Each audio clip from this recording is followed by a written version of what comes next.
Selamat datang di Psikologi Untuk Kamu, tempatmu pulang, tenang, dan berkembang. Kenalin, aku Denny, founder dari Psikologi Untuk Kamu. Ngajak kamu untuk bersih-bersih mental selama bulan Ramadan ini setiap harinya, supaya kamu nanti ketika lebaran bisa merasa mentalnya lebih fresh, merasa lebih ringan, dan kembali menjadi fitri, suci kembali. Oke, teman-teman, aku di video kali ini mau bahas berdamai dengan diri sendiri.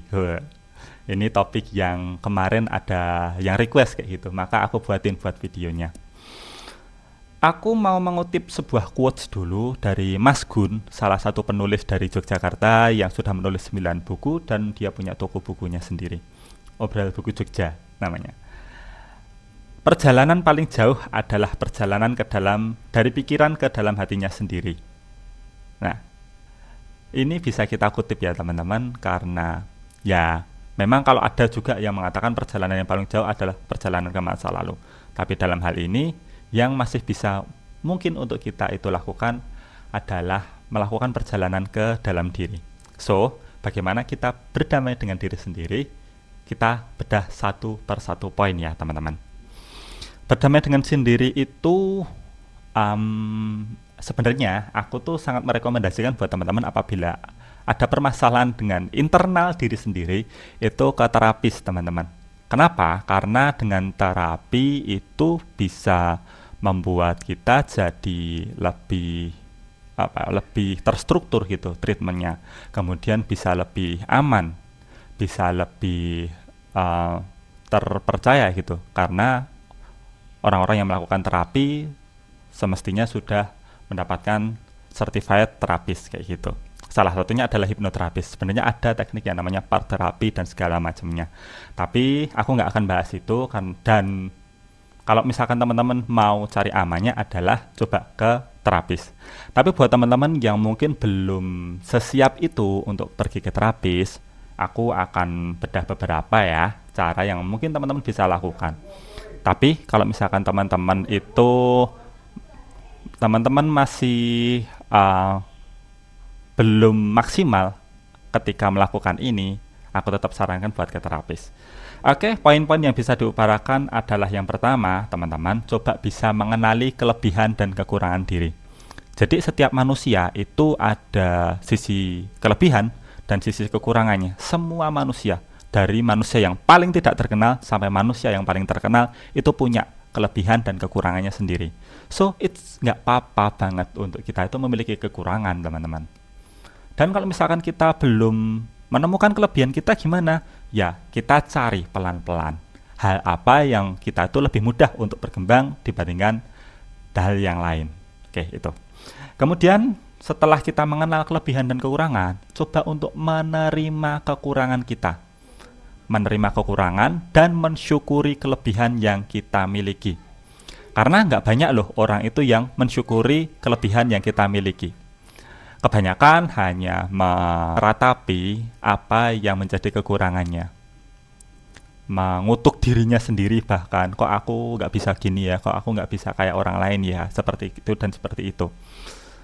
Tapi jarang yang mensyukuri kelebihannya, bahwa mungkin saja dengan kondisi saat ini bisa merasa lebih tenang, bisa tidak banyak yang mengganggu, bisa mempunyai banyak waktu luang, bisa ada kesempatan untuk belajar hal baru, bisa mengeksplor diri sendiri, menemukan hal-hal baru yang mungkin saja belum pernah ditemukan. Itu bisa mensyukuri hal-hal yang sebenarnya sederhana sih, tapi ternyata tidak semua orang memilikinya kayak gitu. Yang pertama mengenal, kemudian yang kedua adalah menerima serta mensyukuri. Itu ya. Kemudian yang ketiga, perlu juga untuk kita itu memaafkan diri kita sendiri atas kesalahan-kesalahan yang sudah berlalu. Karena mungkin kita itu sering untuk menyalahkan diri sendiri atas kesalahan di masa lalu.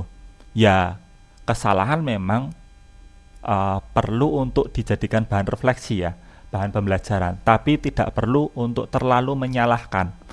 Kita salah, ya. Tapi kita tidak harus selalu menyalahkan. Dibandingkan untuk selalu menyalahkan, kita lebih baik untuk mengambil sebuah pelajaran dan memastikan bahwa di masa depan kita tidak akan jatuh ke lubang yang sama, ataupun kita bisa lebih baik ketika menghadapi permasalahan yang kita membuat kesalahan tadi. Itu ya, menerima, mengenal diri kelebihan dan kekurangan, menerima kekurangan dan mensyukuri kelebihan, memaafkan diri dan berusaha memperbaiki. Nah, aku mau menekankan berusaha memperbaiki ini teman-teman, karena berusaha memperbaiki ini sebagai bentuk tanggung jawab kita kepada diri kita sendiri atas kesalahan tadi. Kalau misalkan kita nggak berusaha memperbaiki, kita seolah-olah kayak terjebak di kesalahan itu. So, kita bertanggung jawab dengan memperbaiki diri sendiri dan melakukan yang lebih baik. Itu bisa membuat kita lebih bisa memaafkan diri. Kemudian, jangan lupa poin berikutnya adalah stoicism. Ini penting. Untuk kita itu meninjau mana sih yang ada di dalam kendali kita dan mana yang ada di luar kendali kita. Lepaskan hal-hal yang ada di luar kendali kita. Kenapa? Karena ya kita nggak bisa ngapa-ngapain. Toh misalkan kita bisa mempengaruhi hanya sedikit persentasenya. Daripada kita menyibukkan diri untuk mengontrol hal yang di luar kendali, ada baiknya kita tuh memfokuskan ke hal yang ada di dalam kendali kita. Mungkin yang ada di dalam kendali kita tuh nggak banyak. Mungkin di persentase 1-100% hanya 20% aja. 80% sisanya mungkin di luar kendali kita. Tapi ketika kita itu berfokus pada 20% itu, kita akan bisa memperbaiki keadaan dibandingkan kita tidak berfokus sama sekali. Kita bisa menjadi lebih berdaya ketika kita itu berfokus pada hal yang ada di dalam kendali kita. Maka dengan kita memfokuskan hal yang ada di dalam kendali kita, kita akan bisa lebih berdamai dengan diri sendiri. Karena apa? Karena kita tidak menyalahkan diri sendiri atas hal yang di luar kendali kita. Dan kita memfokuskan, memperbaiki apapun yang ada di dalam kendali kita. Itu kuncinya teman-teman. Dan jangan lupa yang poin terakhir adalah rajin-rajinlah untuk self-care dan self-love. Kenapa? Ya ini membuat kita lebih mudah untuk berdamai sama diri sendiri karena kita lebih mencintai diri sendiri. Contohnya seperti ini teman-teman. Kalau misalkan kita itu suka sama seseorang, kita mencintai seseorang, kita akan lebih mudah kan buat memaafkan kesalahannya. Nah, coba untuk banyak-banyakin juga self-love supaya kita mencintai diri sendiri dan kita lebih mudah memaafkan dan berdamai dengan diri sendiri. Oke, gitu dulu untuk video kali ini. Jangan lupa teman-teman untuk dipraktekkan ya. Jangan lupa dipraktekkan ini lebih penting daripada mengetahui banyak teori. Sedikit teori, banyak praktek itu jauh lebih bagus daripada banyak teori tapi nggak pernah dipraktekkan. Oke, gitu dulu untuk video kali ini. Sampai bertemu di video berikutnya. Cheers and see you. Yuk, persiapan. Cuci mandi dulu.